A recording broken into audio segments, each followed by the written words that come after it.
Good afternoon. I'm Mary Beth Marsden, and welcome to GBMC's Ask the Oncology Expert. And today we're going to be talking about rehab, as in oncology rehabilitation. And joining us now is Dr. Alan Kimmel, the Medical Director of Rehabilitation Medicine, Center for Rehabilitation Medicine at GBMC. Dr. Kimmel, thank you so much for being with us today. Thanks for inviting me. It's an exciting topic to talk about. It is, and I think it's one that we don't always talk about when we're talking about cancer and oncology. What happens after treatment and so forth, and how important rehabilitation is. So I'd like to argue with you just on that very first point. Okay. Because we like to think that the rehab begins, in many cases, before all the cancer therapy. And so we like to make a point with folks that we deal with that we like to intervene for people, certainly with those with pre-existing orthopedic issues and other musculoskeletal issues. We like to get ahead of the curve before they even get their surgery or radiation or chemotherapy. All right, so then let's talk about what oncology rehabilitation really encompasses. Well, it encompasses a whole host of things, but the concept, as I explain it and as we talk about it, it'll almost seem like, well, why haven't we been talking about this forever? It wouldn't occur to you or anyone else to have a knee surgery and not expect to get some rehabilitation for it.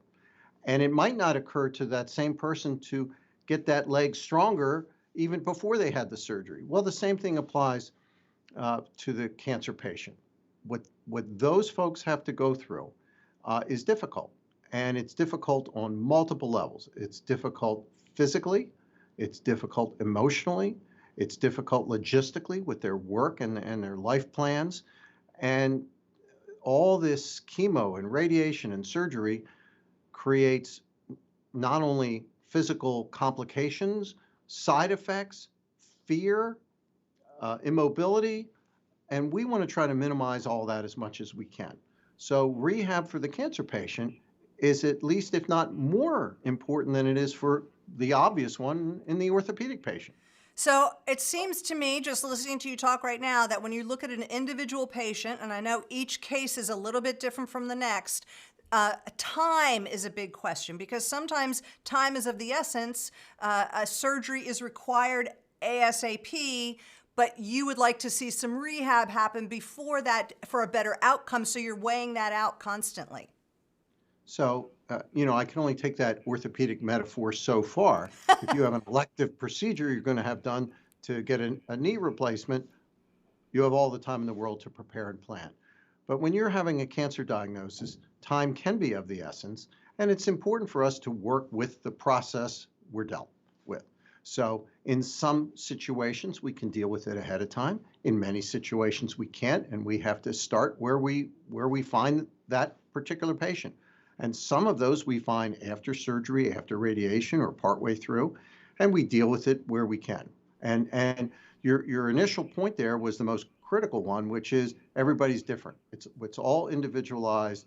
You can't have a one-size-fits-all model for this. And when we do see people ahead of time, they think we want to talk about their cancer, for instance. And we, not to exaggerate too much, but we almost don't want to deal with it at all. What we want to talk about is, what do they do? What is their work? What are their activities? Do they like to garden? Do they like to paint? Are they a weightlifter? Are they a tennis player? What things do they want to get back to?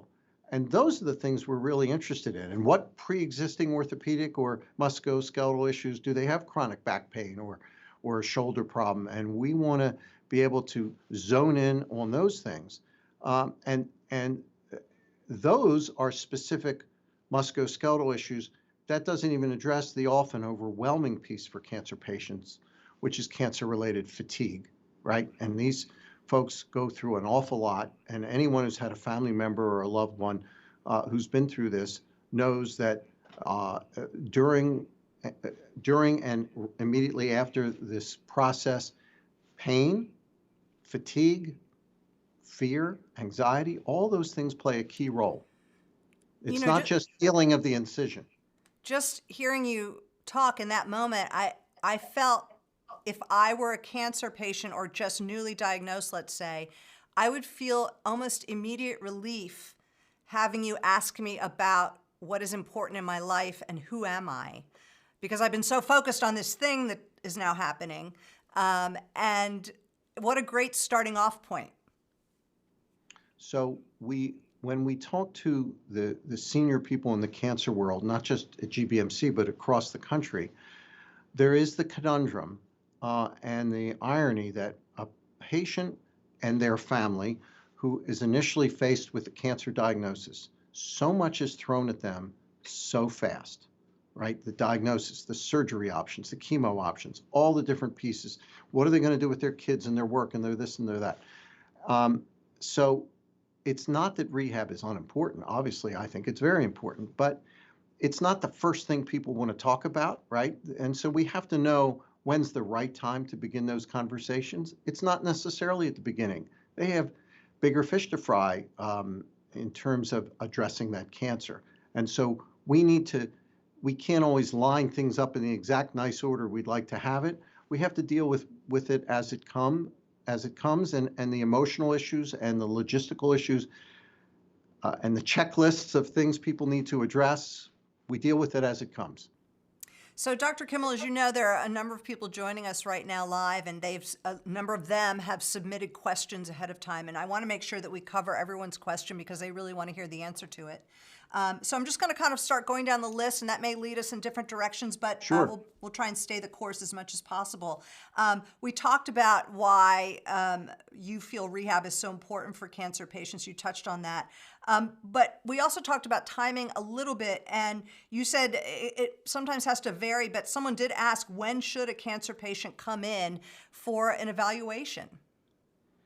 So, like many things, it depends, but I'll give you an example. For the breast cancer program here at GBMC, we will routinely, we don't see every person, but we will routinely see many of these patients after they've been diagnosed, after they've had a biopsy, but before their surgery, radiation, or chemotherapy. And our discussion with them is about evaluating their physicality, what their strength is, what their fatigue level is. If they have a left-sided breast cancer and they have a pre-existing left shoulder problem, that's really important for us to know. If they're left-handed and things are going to be done on the left, that's meaningful. So for the breast cancer patient, we address not only their any pre-existing physical ailments, but we address their activity level. And I mentioned that earlier, but I'm never not surprised about what people tell me. So I had a person in not too long ago who was about 110 pounds and about 35 years old, who was going to have work done. And what do you like to do? I'm a weightlifter. Oh, well, are you just for toning? No, I'm a competitive heavy-duty bodybuilder weightlifter. Wow. Well, we have to deal with that, right? We have to work on that. We've had steeplechase riders. We recently had a person who lifts 80 pounds cheese wheels as part of her work. So you just never know Nuh-uh. what you're going to hear. But the oncologist, they're not going to be able to address these sorts of issues, but we can. So we help them, we help the patient and their family and their loved ones to figure out what to do. So what do you do?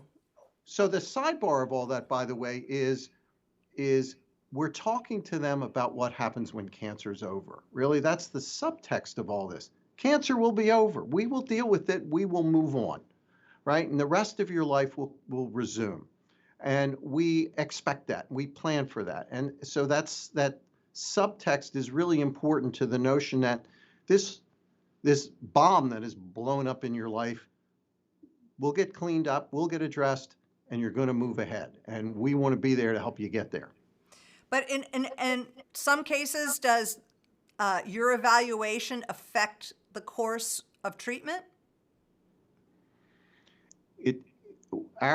What we do doesn't affect the choice of what kind of chemotherapy to use or what kind of surgery to perform.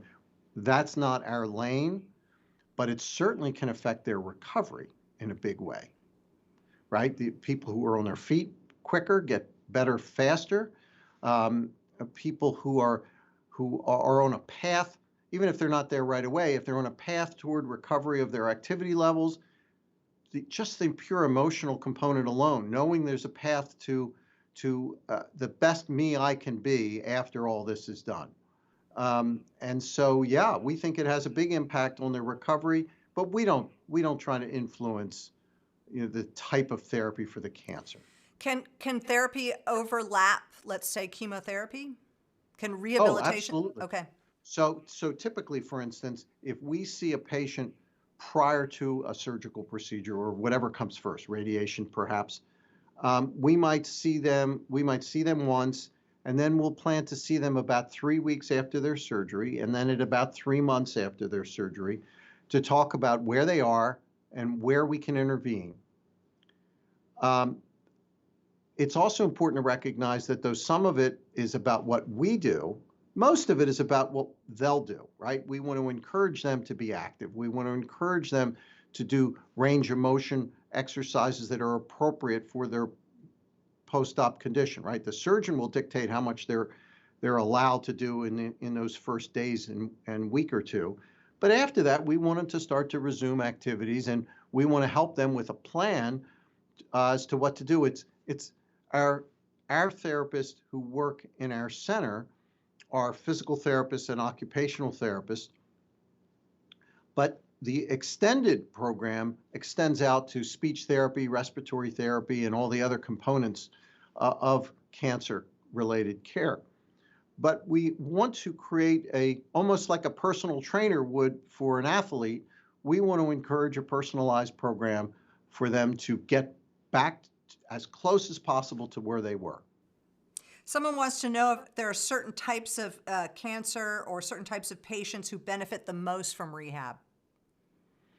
Yeah, I thought about that sort of an answer. I think about that question a lot, and I can't say that I identify a specific type over and above everything else, with one exception. And I'll come to the exception in a minute, but in general, the more therapy someone is going to have, if someone's only having surgery versus someone who's having surgery, chemo, and radiation, each layer adds more. And so the more stuff that's done for them and to them, the more we're able to intervene and help out with that. The one area that I think is different from most, and the area where I feel we have a bit more influence, if I had to pick one, is the head and neck cancer patient. Because in those circumstances, it's bad enough to have to worry about arm mobility, leg mobility, and the like.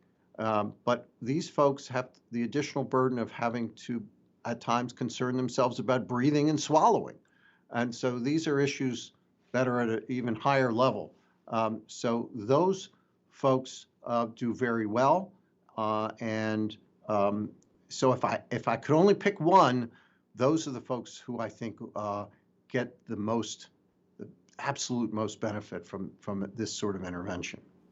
What is neuropathy and is it treatable? Neuropathy is a disorder in which the nerve endings, often in either the fingers or the toes, the feet in general, are jazzed up. They're hypersensitive. Sometimes they're so sensitive they're painful. They might have burning. They might be sharp pains. They're very flamboyant symptoms that one gets. And when they're in the hands and the fingers, neuropathy can impact your ability to pick up a pencil or pick up a coin or hold on to something. When they're in the feet, they can affect one's position sense. So you can, if you're not sure where you are, if you can't sense where your feet are in space, you have issues with falls. Neuropathy is a common disorder. It's not specific to cancer. The most common area one sees neuropathy is in diabetics. But cancer patients are a specific case because a number of the chemotherapeutic agents can, as a side effect, lead to neuropathy. And that a certain proportion of people who get chemotherapy will get neuropathy. When that occurs, there are medications for that. There are therapies for that. but it's difficult. Sometimes it lasts for a long, long time, and sometimes it can be short-lived during and after the course of chemotherapy. It's highly variable disorder. Yeah, someone asked as well, why does neuropathy sometimes feel okay and sometimes feels bad? In some respects, uh, the the symptoms one gets in neuropathic limbs, it's as though the thermostat has been cranked up. The sensitivity has been cranked up because you can look at the limb and often you see nothing. It looks normal. Not in all cases, but in many cases. But the sensitivity is really high, and the degree to which it creates significant level of discomfort is hard to predict, and it's typically extremely hard to predict from day to day. Some patients will have it as you described, where it's quite variable, and others just have it 24/7, and that's really difficult to deal with. What is lymphedema? So, lymphedema, which is where I started with this whole process, is a disorder in which there's an abnormal accumulation of not just water, it's not just straightforward swelling, but it's protein-rich fluid in different parts of the body that, if left alone, leads to fibrosis, a scarring, almost a gristle-like feel to the particular limb. One of the lymphedema can be caused by lots of disorders, but treatment for cancer is one. And years ago, when, for instance, for breast cancer, when surgeries involved much more radical mastectomies or straightforward mastectomies, and the radiation was less precise than it is today, we saw a lot more lymphedema than we do today. But the long and the short of it is that the combination of the radiation and surgery damages the lymphatics, which carry the body's debris. And instead of it being able to be filtered to the lymph nodes, and lymph nodes act as little they're little dumpsters where the trash is taken, the body's debris, cellular debris is taken, and those lymph nodes are either removed as part of the surgical process or they're damaged as part of the radiation process. And the channels themselves that carry the fluid are damaged. The fluid has nowhere to go, and an arm can swell, fingers can swell, shoulder, the breast itself, the chest wall, any of those areas can swell. In this particular example, the breast cancer patient, we have similar types of swelling that you can get from in the lower extremities related to pelvic surgeries, either prostate or GYN, rectal, surgery and radiation, and of course I mentioned the head and neck. But any type of cancer therapy can lead to lymphedema. And though there's a lot of it, we see less of it than we did now that surgical and radiation processes are so much more precise than they were years ago. Yeah, so then I have a twofold question. One is one that someone else asked, and one that I'm going to ask you because my mother is exactly that patient you described. She's like a 35-year breast cancer survivor, radical mastectomy, and her left arm has been twice the size of her right arm for the past 35 years. So, and why have I not seen her before? I don't know. I think I need to get her up here. She's given up on it long since, and I don't know how active she was in any rehabilitation, but it has plagued her all these years. Is there anything for someone like that who's had it so long term? So we see people, hopefully most of the people we see are folks who get it recently diagnosed because so many more people are attuned to the recognition of it.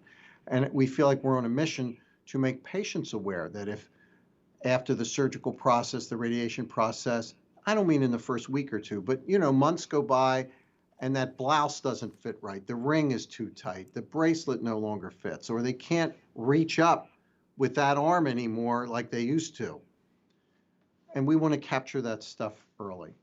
Years ago, we saw so many people like your mother who had it and carried it around often for years before we saw them. And though lymphedema tends to occur within the first year or two of that surgery and radiation, we have many times seen circumstances where people as many as 20 or 25 years later have an injury, some event occurs, and that triggers the lymphedema that they were prone to all this time. But back to your question, someone who's carried this burden around, literally and figuratively, all these years, this very heavy arm that probably doesn't move very well, um, we have a lot of things we can do for that. And those involve actual therapy on the arm to try to reduce the swelling. But we also have other tools that have become so much more advanced over the years in terms of garments and compression pumps that help to move the fluid and lighten the burden. In a situation like your mother's, our goal would not be to try to get that arm back to the way the other arm is.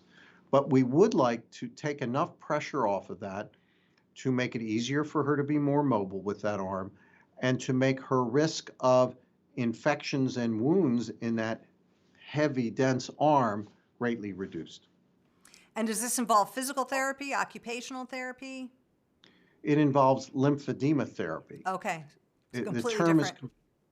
correct, but it is typically performed by occupational therapists and physical therapists trained in lymphedema. So if you were to see a physical therapist for a knee or a hip or a back issue, they're used to dealing with that, and pretty much all therapists, OTs, and PTs can deal with those types of issues, though OTs are primarily upper extremity based in terms of their training.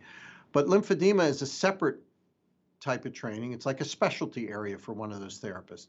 And they learn that skill. They go through special training to deal with addressing that tissue. It's not a massage. It's sometimes confused that it's not something performed by a massage therapist, because the goal isn't just to make the area feel better, though that's a good piece of it, but the primary goal is to move the fluid, and you have to know what direction to move it, how do you do it, what's the safe way. As any specialty area, there are lots of nuances to it. Which leads me to the treatments today for someone who's newly had surgery or treatment for cancer and they've developed lymphedema. What are the treatments available? So the term of art is complete decongestive therapy, and that's the term used where a person comes in with a swollen limb, and it might be the whole arm or the whole leg, or it might just be a portion of it, or it could be truncal. But what we do is we do a complete evaluation, complete physical evaluation as to not just the degree of swelling. We measure the limb at every so many centimeters, the dimensions, the diameter of the limb along its length. We assess the tissue structure, and is it intact, or is it fragile? Is it real thin, or is it fibrotic and dense, almost like a chair, which we often see because of the fibrosis. We evaluate their range of motion, their mobility, their strength, and then we evaluate what's next to it. So if it's the arm we're talking about, we want to know, well, then how is the shoulder? How is the chest wall? How is the body able to turn and function? And no small part, we also evaluate co-occurring disorders. Are they a diabetic? Do they have other neurological disorders? Do they have gait disorders? Right? Many people with cancer are frail. Are they using a cane or a walker? Do they have heart disease? And do we have to be concerned about that in this? Or are they a diabetic? All those things factor into a very tailored, specific approach to how we treat an individual patient. I've often heard people who've undergone treatment for cancer talk about chemo brain. And how do you help people regain their mental focus? Well, that is a team effort to try to do that. It's certainly not just us.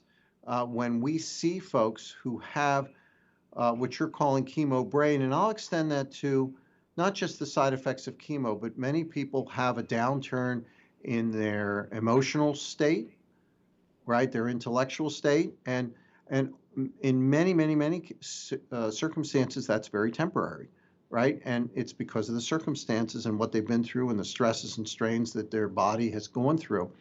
So we try to work with them on trying to find linear goals this week we're going to work on this, and next week we're going to work on that. And when you have someone who's down in the pit and they just aren't getting well, they don't see any way out, every little success begets the opportunity for the next success.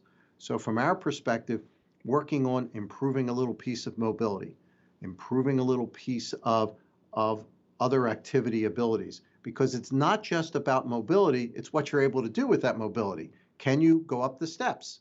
Can you get in the car? Can you drive the car? Right? All those things, successes in all those areas lead to improvements in their brain fog, to their emotional state, which contributes to that. And of course, as I mentioned at the beginning of this little answer, is we're not doing it alone. We're working in concert with the rest of the oncology team. The oncology support service team that works in a hospital like GBMC does a thorough job of assessing people and triaging folks to see a neurologist, a psychiatrist, or other folks who might be necessary for this.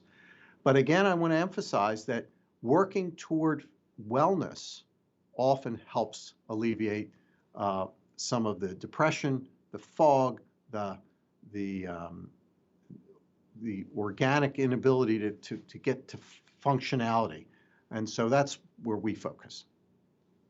Right? You want people to function as close to as they were before, if not better, following treatment. And I think what you're saying is that this overall wellness is also what you look forward to and where their hope lies after a diagnosis.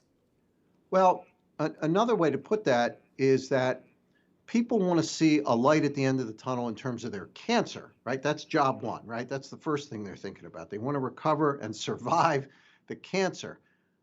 Once they get to a place where they don't have to think about that 24/7 and they can start to think about resuming their life, because it's not job one, it's job two. First is survival of the cancer. But once they get to a place where they can see that is likely to occur, then resuming activity, nothing helps a person who really has a full life than being able to see a pathway to get back to that full life. But I don't want to leave out a critical piece of this, because I've alluded to getting back to your full life, getting back to full function and the like. But we also treat people at end of life who have significant issues related to their cancer and their longevity. And we treat them from a palliative perspective, because if one's life expectancy is shortened, you want them to be able to maximize what they're able to do with that time. And every piece that we can add to their ability to accomplish this goal and to get to do that